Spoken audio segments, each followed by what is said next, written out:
สบายดีพี่น้องนี่ทีมงานเราติดตั้งปั๊มละได้ยังมาเบิ่งนำกัน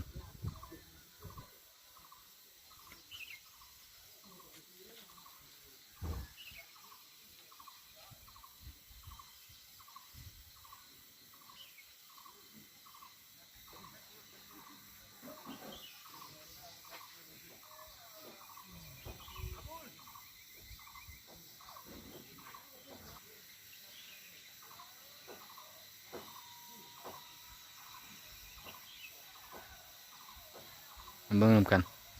เป็นตัวเห็นบ่ถือว่าหอกหมอคือหอกมอยเลยเนาะหอกหมอหอกดำ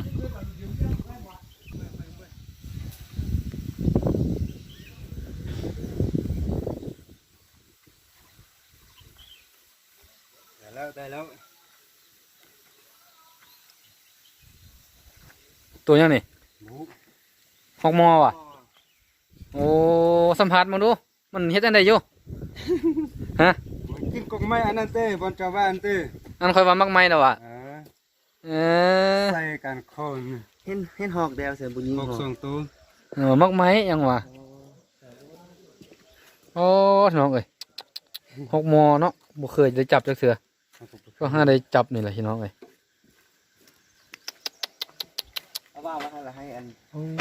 กินเบิ้ง หกมอติ จ้อยเจ๊ชั่ว เนาะนึกว่าตู้อีสั่ง หอกหมอ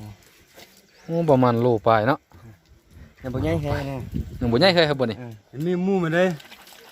บ่ มันต้องมีสองตัว แต่บุญใหญ่แค่เหรอ เงาตัวผู้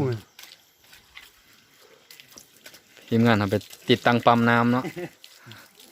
พอดีให้ผ่านเห็นนี่จับปืนออกมาก่อนเนาะ ห้างไว้ซะยั่ว เนี่ยไปดำคือลืออยู่อ่ะแล่นลือละอยู่ มันมากินมากหันโดดไปโดดมาขึ้นมันตัวอันนั้นหู เออ ขึ้นมันตัวบ้าหูมันตกไปเบิ่งโมเมนต์ โมแมนค่าสั้นแล้วบ่เนี่ย โอ้เล่นไปแล้วยานมันเล่นนี่ ทิมเลยปืน ป้าเราเล่นมาแล้ว โอ้ค่าสั้นเลยเพิ่นว่า บ่เคยยิงปืนยิงได้นี่ โอ้หกหมอ เอาเทวิบ้านถึงไง ดำคือลือเลยเนาะ พี่แกร้องมาแรงอ่ะ คุ้มค่าหน่อยเนาะ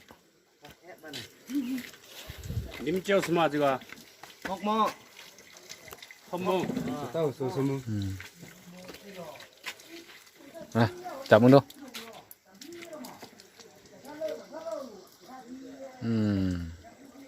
หกหมอ ตัวอะไรตัวอะไร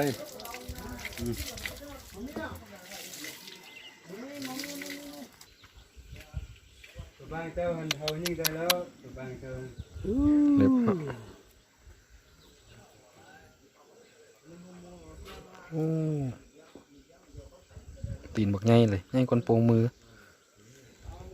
ปันมือลิง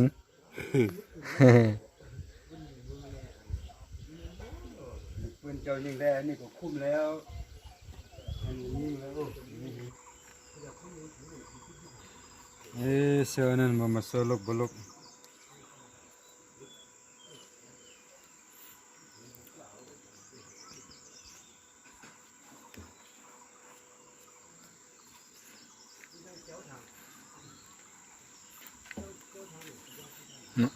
ป้าดงยัง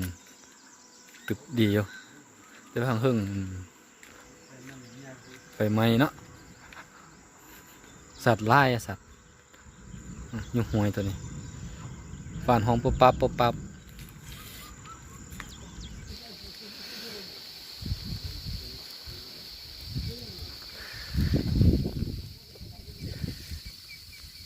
ยิงหอกหมอพี่น้องเลยปีนกินดินสิแล้วพี่น้องเอ้ย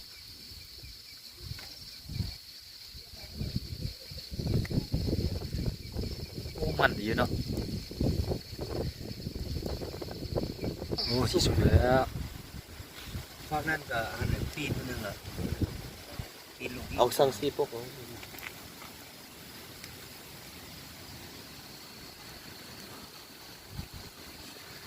มันรถตะพอ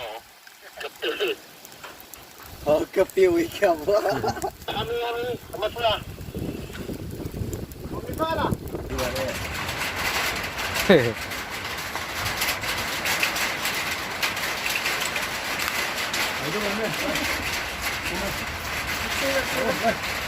ซื้อมาซื้อ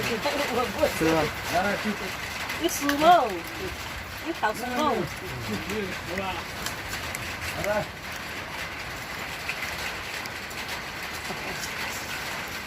กินหอกเหมาะเดียว ทุกเรือ อ๋อนี่ดูจอตัวก่อน 那还可能是。 นี่เราอ่ะ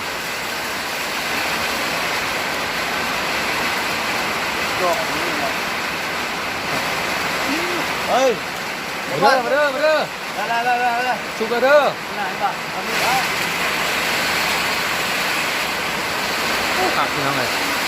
พอดีเพียงแนวฝนตกบ้านฝากติดตามช่องบ้าบุญมาพาดูเด้อพี่น้องเด้อ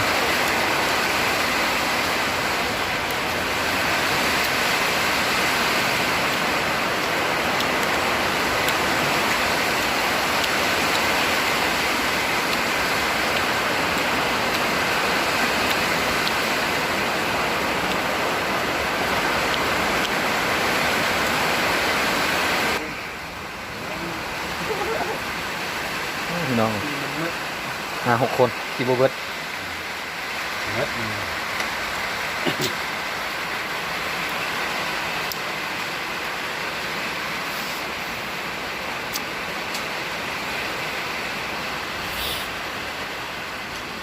นะจบแล้วเที่ยงซ้ำนี้